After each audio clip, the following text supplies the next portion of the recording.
Hello viewers, ವಿಡಿಯೋಗೆ ಸ್ವಾಗತ. ನಾನು ವಿಜಯ. ಈ ದಿನ ನಾವು ಮೊದಲಿಗೆ ಸ್ಯಾಂಡ್ ಮ್ಯೂಸಿಯಂ ಕಡೆ ಹೊರಟ್ವಿ. ಇದು ಬಹಳನೇ ಚೆನ್ನಾಗಿತ್ತು. ನಾನು ಅಲ್ಲಿ ಸ್ವಲ್ಪ ವೀಡಿಯೋಸ್ ಮಾತ್ರ ತೊಗೊಂಡೆ, ಫೋಟೋಸ್ ಮಾತ್ರ ತೊಗೊಂಡೆ ಅಷ್ಟೇ. ಅಲ್ಲಿಂದ ಮುಂದಕ್ಕೆ ನಾವು ರಾಮಕಲಿ ಅನ್ನೋ ಒಂದು ದೇವಸ್ಥಾನದ ಹತ್ರ ಹೋದ್ವಿ. ಇದು ಅಲ್ಲಿಗೆ ಹೋಗೋಕ್ಕೆ ಮುಂಚೆ ಇರ್ತಕ್ಕಂಥ ರಸ್ತೆ ಬದಿನಲ್ಲಿ ಮಕ್ಕಳಿಗೆ, ಸಣ್ಣ ಸಣ್ಣ ಮಕ್ಕಳಿಗೆ ಸೀಸಾ ಮತ್ತು ಈ ಥರ ಆಟಿಕೆಗಳೆಲ್ಲ ಇತ್ತು.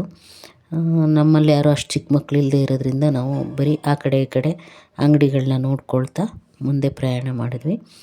ಇದು ದೇವಸ್ಥಾನಕ್ಕಿಂತ ಮುಂಚೆ ಸಿಗ್ತಕ್ಕಂಥ ದೊಡ್ಡ ಆವರಣ. ಇಲ್ಲೆಲ್ಲ ಬರೀ ಶಾಪಿಂಗ್ದು ಸಣ್ಣ ಪುಟ್ಟ ಅಂಗಡಿಗಳೇ ಇತ್ತು. ಇದು ದೇವಸ್ಥಾನದ ದ್ವಾರದ ಬಾಗಿಲು. ಬಹಳನೇ ಚೆನ್ನಾಗಿತ್ತು, ಪ್ರಶಾಂತವಾಗಿತ್ತು. ಎಲ್ಲ ಕಡೆನೂ ಹೆಣ್ಮಕ್ಳಿಗೆ ಏನೇನು ಬೇಕೋ, ಪುಟ್ಟ ಮಕ್ಕಳಿಗೆ ಏನೇನು ಬೇಕೋ ಎಲ್ಲ ಆಟ ಸಾಮಾನುಗಳು ಮತ್ತು ಸರ, ಬಳೆ ಈ ಥರದ್ದೆಲ್ಲ ಇಟ್ಟಿದ್ದರು. ನಾವು ಇಲ್ಲೇ ಸ್ವಲ್ಪ ಪರ್ಚೇಸಿಂಗ್ ಎಲ್ಲ ಮಾಡಿದ್ವಿ. ಯಾರಿಗಾರು ಕೊಡೋರಿಗೆ ಗಿಫ್ಟು ಐಟಮ್ಗಳು ಎಲ್ಲ ಇಲ್ಲೇ ಸ್ವಲ್ಪ ತೊಗೊಂಡ್ವಿ. ನಾನು ಕೂಡ ಒಂದಷ್ಟು ಸರಗಳನ್ನು ಇಲ್ಲೇ ಪರ್ಚೇಸ್ ಮಾಡಿದೆ. ಹಾಗೆ ದೇವಸ್ಥಾನಕ್ಕೆ ಇಲ್ಲಿಂದ ಮುಂದೆ ಹೋದ್ವಿ. ದೇವಸ್ಥಾನ ಕೂಡ ತುಂಬಾ ಚೆನ್ನಾಗಿತ್ತು. ರಾಮಕಲಿ ಅಂತ ಇಲ್ಲಿ ದೇವ್ರ ಹೆಸರು. ದೇವಸ್ಥಾನದಲ್ಲಿ ಒಂದು ಮರಕ್ಕೆ ಬಹಳಷ್ಟು ಪ್ರಾರ್ಥನೆ ಸಲ್ಲಿಸಿದ ಬಟ್ಟೆಗಳನ್ನು ಕಟ್ಟಿದರು. ಅವ್ರವ್ರ ಬೇಡಿಕೆಗಳು ಏನೇನಿರುತ್ತೋ ಪಾಪ ತುಂಬ ಜನ ಈ ಥರ ಎಲ್ಲೆಲ್ಲಿ ಸಾಧ್ಯ ಆಗುತ್ತೋ ಅಷ್ಟು ಅವರು ಹರಕೆಗಳನ್ನು ಕಟ್ಟಿಟ್ಟು ಹೋಗಿದ್ದಾರೆ. ನಾವೇನು ಕಟ್ಟಲಿಲ್ಲ, ಹಾಗೆ ಸುಮ್ಮನೆ ನೋಡ್ಕೊಂಡು ಮುಂದೆ ಬಂದ್ವಿ. ಎಲ್ಲರೂ ಒಂದೊಂದು ತುಪ್ಪದ ದೀಪ ತಗೊಂಡು ದೇವರಿಗೆ ನಾವೇ ಆರತಿ ಮಾಡ್ಕೋಬೋದು. ಹಾಗೆ ಎಲ್ಲರೂ ಹಚ್ಚಿದ್ರು. ನಾನು 2 ಕೈ ಬ್ಯುಸಿ ಇದ್ದಿದ್ದರಿಂದ ವಿಡಿಯೋ ತೆಗಿತಾ ಇದ್ನಲ್ಲ, ಹಾಗಾಗಿ ನನ್ನ ಮನಸ್ಸಿನಲ್ಲೇ ಪ್ರಾರ್ಥನೆ ಮಾಡಿಕೊಂಡೆ. ಇದು ದೇವಸ್ಥಾನದ ಒಳ ಆವರಣದ ನೋಟ. ಇದರಿಂದ ಒಂದು ಪ್ರದಕ್ಷಿಣೆ ಹಾಕ್ಕೊಂಡು ಬಂದೆ. ಇಲ್ಲಿ ಅಡುಗೆ ಮಾಡ್ತಾಯಿದ್ದಾರೆ ದೇವಸ್ಥಾನದಲ್ಲಿ. ಇದು ಪಾಕಶಾಲೆ. ಇಲ್ಲೇ ಮಾಡಿ ಇಲ್ಲೇ ಮಾರ್ತಾರೆ. ಅದನ್ನ ನಾವೇನು ತೊಗೊಳ್ಳಿಲ್ಲ. ಹಾಗಾಗಿ ನಾವು ತಿಂಡಿ ತಿನ್ಕೊಂಡು ಬಂದಿದ್ದರಿಂದ ನಾವೇನಿಲ್ಲಿ ಪ್ರಸಾದ ತೊಗೊಂಡು ಊಟ ಮಾಡಲಿಲ್ಲ. ಹಾಗೆ ಮುಂದಕ್ಕೆ ಇಲ್ಲೊಂದು ನವದುರ್ಗಿಯರ ಥರ 9 ತಾಯಿಯ ಮೂರ್ತಿ ಇತ್ತು. ಅದಕ್ಕೆಲ್ಲ ನಾವು ಮನಸ್ಸಲ್ಲಿ ಪ್ರಾರ್ಥನೆ ಸಲ್ಲಿಸ್ಕೊಂಡು ಮುಂದೆ ಬಂದ್ವಿ. ಇದ್ರ ಹಿಂದೆಯೇ ಒಂದು ಸಮುದ್ರ ಇದೆ. ಅದನ್ನೇ ರಾಮಕಲಿ ಘಾಟ್ ಅಂತಾರೆ. ಬಹಳನೇ ಚೆನ್ನಾಗಿದೆ, ಪ್ರಶಾಂತವಾಗಿದೆ. ನಿಧಾನಕ್ಕೆ ನದಿ ಥರ ಹರಿತಾ ಇದೆ. ಸಮುದ್ರ ಅಂತ ಅನಿಸೋದೇ ಇಲ್ಲ. ವೀಕ್ಷಕರು ತುಂಬ ಜನನೂ ಬಂದಿದ್ದರು. ಎಲ್ಲ ಕಡೆಗೂ ಟೂರಿಸ್ಟ್ ಪ್ಲೇಸ್ ಆದ್ದರಿಂದ ಇಲ್ಲಿ ಎಲ್ಲ ಕಡೆನೂ ಎಲ್ಲ ಟೂರಿಸ್ಟ್ನವರು ಒಂದೊಂದು ಸ್ಟಾಪ್ ಕೊಡ್ತಾರೆ. ಹಾಗಾಗಿ ನಮ್ಮ ಥರನೇ ಎಲ್ಲ ಟೂರ್ ಆ್ಯಂಡ್ ಟ್ರಾವೆಲ್ಸ್ ಮಾಡೋರೆಲ್ಲ ಇಲ್ಲಿ ಬಂದು ದೇವಿ ದರ್ಶನ ಪಡೆದು ಸಮುದ್ರದಲ್ಲಿ ಸ್ವಲ್ಪ ಹೊತ್ತು ಆಟ ಆಡಿ ಮುಂದೆ ಹೋದರು.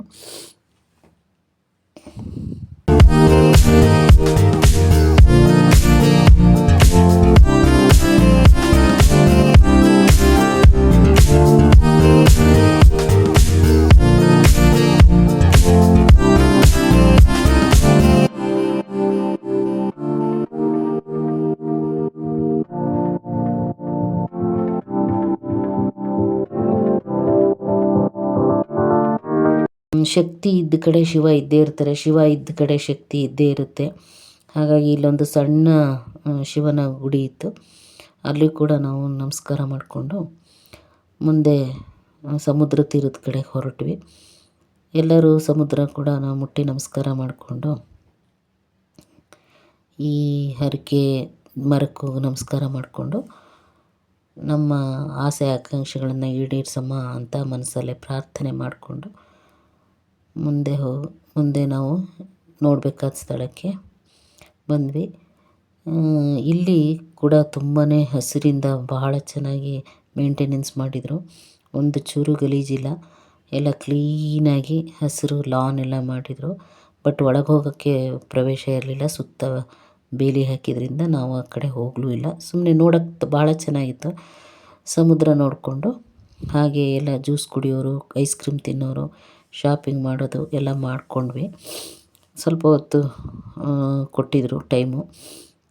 ಹಾಗಾಗಿ ಯಾರ್ಯಾರು ಏನೇನು ಬೇಕು ಎಲ್ಲ ನೋಡ್ಕೊಂಡು ತಿಂದ್ಕೊಂಡು ಕುಡ್ಕೊಂಡು ಹಾಗೆ ಶಾಪಿಂಗ್ ಮಾಡಿಕೊಂಡು ಮುಂದೆ ಬಂದ್ವಿ. ಇಲ್ಲೂ ಕೂಡ ಬೋಟಿಂಗ್ ವ್ಯವಸ್ಥೆ ಎಲ್ಲ ಇತ್ತು, ಬಟ್ ನಾವೇನು ಹೋಗಲಿಲ್ಲ. ಸಮುದ್ರದಲ್ಲಿ ನೀರು ಸ್ವಲ್ಪ ಕಡಿಮೆ ಆಗಿದೆ ಅಂತ ಅನ್ನಿಸ್ತು, ಅಥವಾ ಮಧ್ಯದಲ್ಲಿ ಏನಾರು ಆಳ ಇದೆಯೇನೋ ಗೊತ್ತಿಲ್ಲ. ನೀರು ಮಾತ್ರ ಕ್ಲೀನಾಗಿ ಇದೆ ಅಂತ ಕಾಣಿಸ್ತಾ ಇತ್ತು. ಮತ್ತು ಇದನ್ನೆಲ್ಲ ನೋಡಿಕೊಂಡು ನಾವು ಮತ್ತೊಂದು ಸ್ಥಳಕ್ಕೆ ಹೊರಟ್ವಿ. ಇಲ್ಲಿಂದ ಸ್ವಲ್ಪ ದೂರದಲ್ಲೇ ಕೊನಾರ್ಕ್ ಬೀಚ್ ಇತ್ತು.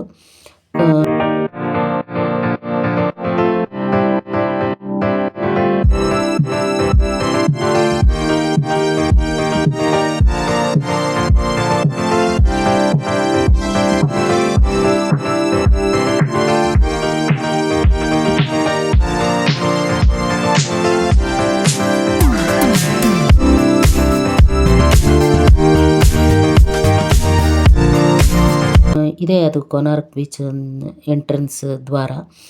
ಇಲ್ಲೂ ಕೂಡ ಸಮುದ್ರ ಬಹಳನೇ ಚೆನ್ನಾಗಿತ್ತು. ಹೆಚ್ಚು ಬೋರ್ಗರಿತಾ ಇಲ್ದಲೇ ಪ್ರಶಾಂತವಾಗಿ ಹರಿತಾ ಇತ್ತು. ಹೆಚ್ಚು ಟೈಮು ನಮಗೂ ಕೂಡ ಇರಲಿಲ್ಲ ಆಟ ಆಡೋಕ್ಕೆ. ಹಾಗಾಗಿ ಸುಮ್ಮನೆ ಕಾಲು ನೆನೆಸ್ಕೊಂಡು ಕೈ ಪ್ರೋಕ್ಷಣೆ ಮಾಡಿಕೊಂಡು ಸ್ವಲ್ಪ ಹೊತ್ತು ಮಾತ್ರ ನೀರಿನಲ್ಲಿ ಆಟ ಆಡಿಕೊಂಡು ಬಂದ್ವಿ. ನೀರು ಮಾತ್ರ ತುಂಬಾ ಚೆನ್ನಾಗಿತ್ತು. ಸಮುದ್ರ ಇಷ್ಟು ಹೊತ್ತು ಕಳೆದ್ರೂ ಸಾಕು ಅಂತ ಅನಿಸೋದೇ ಇಲ್ಲ. ನಮಗೆ ಟೈಮ್ ಇಲ್ಲದೆ ಇದ್ದಿದ್ದರಿಂದ ಸ್ವಲ್ಪ ಹೊತ್ತು ಮಾತ್ರ ನಾವು ಇದ್ವಿ. ಇಲ್ಲೂ ಕೂಡ ಬೋಟಿಂಗು ಎಲ್ಲ ಇತ್ತು, ಬಟ್ ಅದು ಯಾವುದಕ್ಕೂ ನಾವು ಹೋಗಲಿಲ್ಲ. ಸ್ವಲ್ಪ ಹೊತ್ತು ಟೈಮ್ ಸ್ಪೆಂಡ್ ಮಾಡಿ ಎಲ್ಲರೂ ಮತ್ತೆ ನಮ್ಮ ಬಸ್ ಕಡೆ ಹೊರಟ್ವಿ.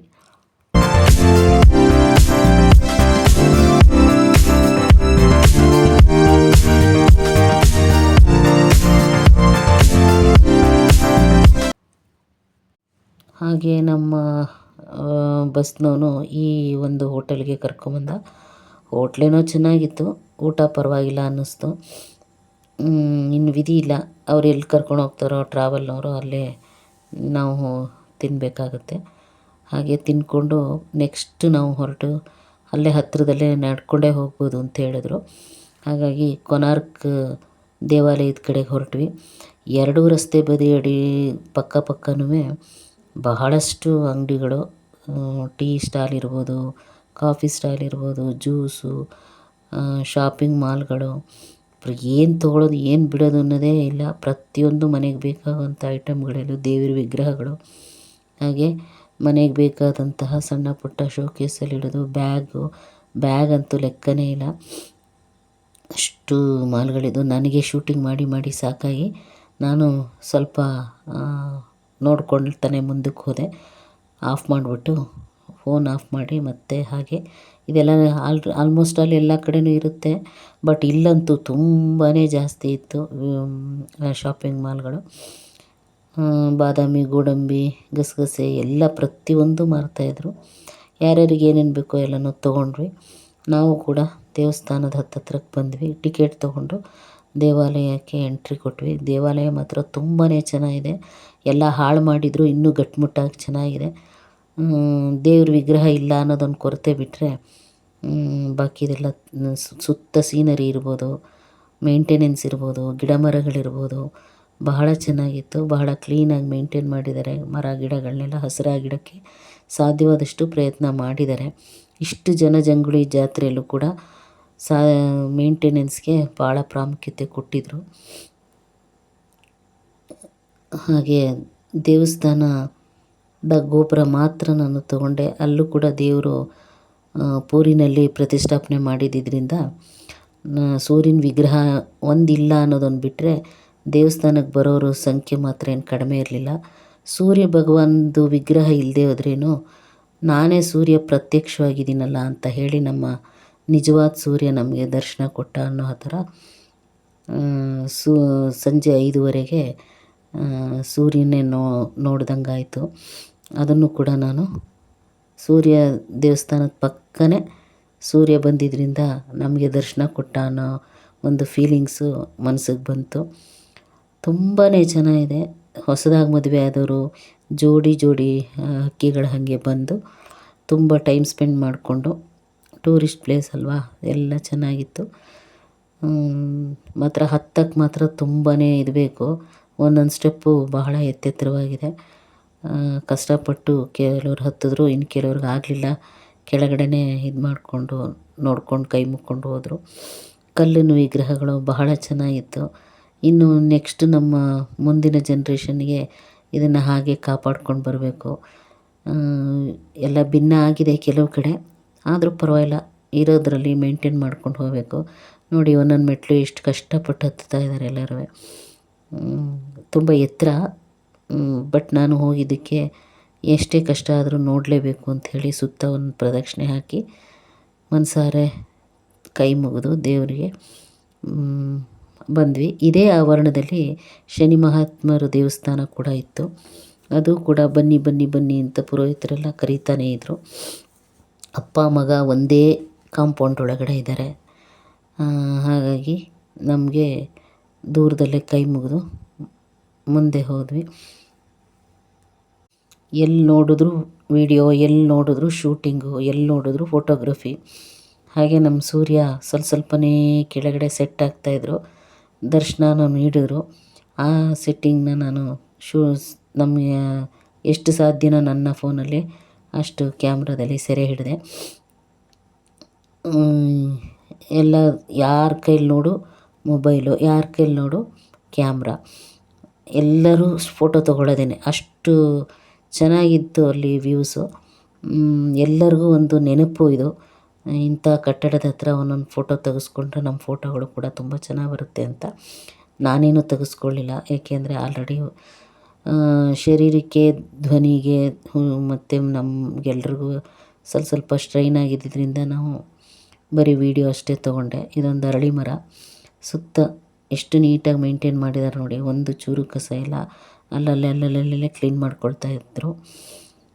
ಪರವಾಗಿಲ್ಲ, ಚೆನ್ನಾಗಿ ಮೇಂಟೈನ್ ಮಾಡಿದ್ದಾರೆ ಅಂತ ಅನ್ನಿಸ್ತು ನನಗೆ.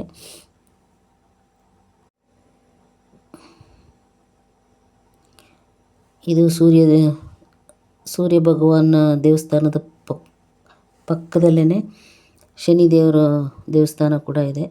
ಎಲ್ಲರೂ ಇಲ್ಲಿ ಬಂದು ಪೂಜೆ ಮಾಡಿಸ್ಕೊಳ್ಳಿ ಬನ್ನಿ ಅಂತ ಕರೀತಾನೇ ಇದ್ದರು. ನಾವೇನು ಮಾಡಿಸ್ಲಿಲ್ಲ, ದೂರದಲ್ಲೇ ಕೈ ಮುಗಿದು ಹೊರಟ್ವಿ. ಹಾಗೆ ದಾರಿಲಿ ಬರ್ತಾ ಇಲ್ಲಿ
ಫ್ರೆಶ್ಶಾಗಿ ತರಕಾರಿ ಇತ್ತು. ಇದು ರಾಸಾಯನಿಕ ಗೊಬ್ಬರ ಹಾಕ್ದಲೇ ಮಾಡಿರ್ತಕ್ಕಂಥ ಆರ್ಗ್ಯಾನಿಕ್ ತರಕಾರಿ ಅಂತ ಹೇಳಿದ್ರು.